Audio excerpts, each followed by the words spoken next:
시청자 여러분 안녕하십니까? VOA 뉴스투데이 시작합니다. 마크 에스퍼 미국 국방장관은 북한 문제를 정치적으로 해결하는 것이 최상이지만 싸워서 이길 준비가 돼 있다고 밝혔습니다. 마크 밀리 합참의장은 북한이 어떤 도발을 해오든 대비가 돼 있다고 강조했습니다. 첫 소식 김칸희 기자가 보도합니다. 마크 에스퍼 미 국방장관은 20일 기자회견에서 연말을 앞두고 미국과 북한이 대치 국면으로 가고 있느냐는 질문을 받았습니다. 에스퍼 장관은 비핵화 문제는 정치적으로 해결하는 것이 가장 좋다면서도 싸워서 이길 준비도 돼 있다고 밝혔습니다. Clearly, we think that the political solution is the best way forward to denuclearize the peninsula and to address North Korea's programs. I have two functions here, as I've said before. One is to ensure that we are in a high state of readiness, prepared to fight and win tonight if need be, and I'm confident in that. 에스퍼 장관은 외교를 지원하는 것도 자신의 임무라며 북한과의 대화와 외교가 지속되길 바란다고 말했습니다. I remain hopeful that we could again get the process started again and remain on the diplomatic path. 이날 회견에 동석한 마크 밀리 미국 합참의장은 한국에서 항상 높은 준비 태세를 유지하고 있다면서 오늘 밤 싸울 준비가 돼 있다는 주한미군의 신조를 상기시켰습니다. Korea is one of those places in the world where we've always maintained very high levels of readiness. And today we have very high levels of readiness. And the motto for the U.S. force in Korea is fight tonight. 밀리 합참의장은 또 미한일 삼각 협력을 강조하며 미국은 이들 동맹의 이익을 방어할 준비가 돼 있다는 점도 언급했습니다. 에스퍼 장관과 밀리 합참의장은 연말 북한의 도발 가능성과 성격에 대해 정보 사안이라며 구체적으로 언급하지 않았지만 무엇이든 준비가 돼 있다는 점을 거듭 밝혔습니다. VOA 뉴스 김칸희입니다. 유엔 안보리 대북 결의에 따른 해외 북한 노동자 송환 시한 22일이 이틀 앞으로 다가왔습니다. 북한 노동자가 가장 많은 중국과 러시아 모두 이행 원칙을 밝히고 있지만 편법 취업 사례가 많아 실효성에 의문을 제기하는 시각도 있습니다. 김시영 기자가 취재했습니다. 자국 내 북한 노동자 현황을 유엔에 보고한 나라는 현재까지 48개 나라입니다. 관건은 북한 노동자들이 실제 얼만큼 돌아가느냐입니다. 관광 비자나 학생 비자로 해외에서 일을 계속하는 경우도 있다는 게 최근 러시아 연해주에서 북한 노동자들을 직접 만났던 전문가의 말입니다. 3개월짜리 관광 비자를 받아서 나오는 경우가 지금 이제 대부분이다 이렇게 얘기를 하고 있습니다. 왜냐하면 그 새로운 신규 노동자를 허용하지 않고 또 기존의 노동자들을 반드시 돌려보내야 되는 상황이기 때문에 그 학생 비자나 또 관광 비자를 받아서 해외 노동자로 집계되지 않으면서도 계속 일을 할 수 있다는 겁니다. 이런 상황은 북한 노동자가 가장 많은 것으로 알려진 중국도 마찬가지인데 중국 당국도 이를 규제할 방법이 사실상 없다는 게 문제입니다. The main issue is contiguous countries, next door countries, China and Russia, because people could just walk across. There'll still be plenty of Koreans working in China. I don't think the Chinese can. 근래 중국 내 소식통은 VOA에 북한 여성 노동자 수백 명이 거의 매일 버스를 통해 북중 접경 지역을 오가고 있다고 전해오기도 했습니다. 중국은 유엔 안보리에 대북 제재 중간 이행 보고서를 냈지만 구체적인 수치는 밝히지 않았습니다. 중국 외교부는 유엔 안보리 대북 제재가 유지되는 한 국제적 의무를 충실하게 이행해 나갈 것이라는 점을 강조했습니다. 只要决议依然有效，中方就会认真履行我们的国际义务，按照决议的规定处理有关问题。 중국은 최근 러시아와 함께 노동자 송환 등 대북 제재 폐지를 촉구하는 결의안을 안보리에 제출한 바 있습니다.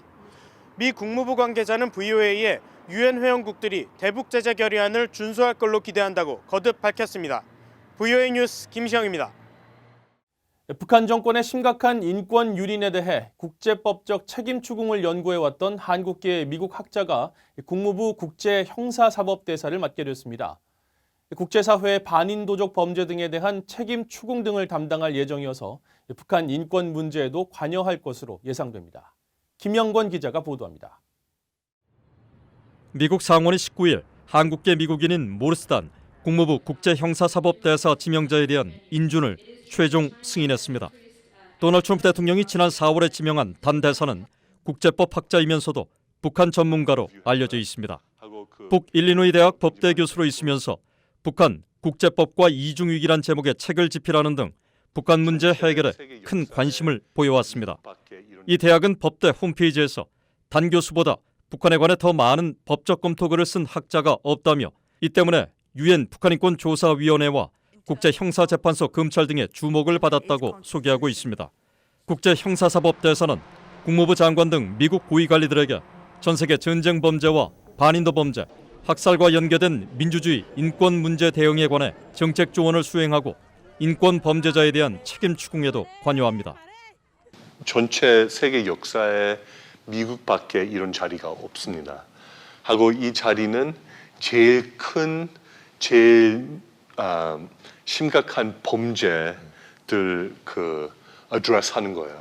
그래서 military tool, legal tool, diplomatic tool, economic tool, intelligence tools 가지고 이런 큰 범죄들 address하는 거예요.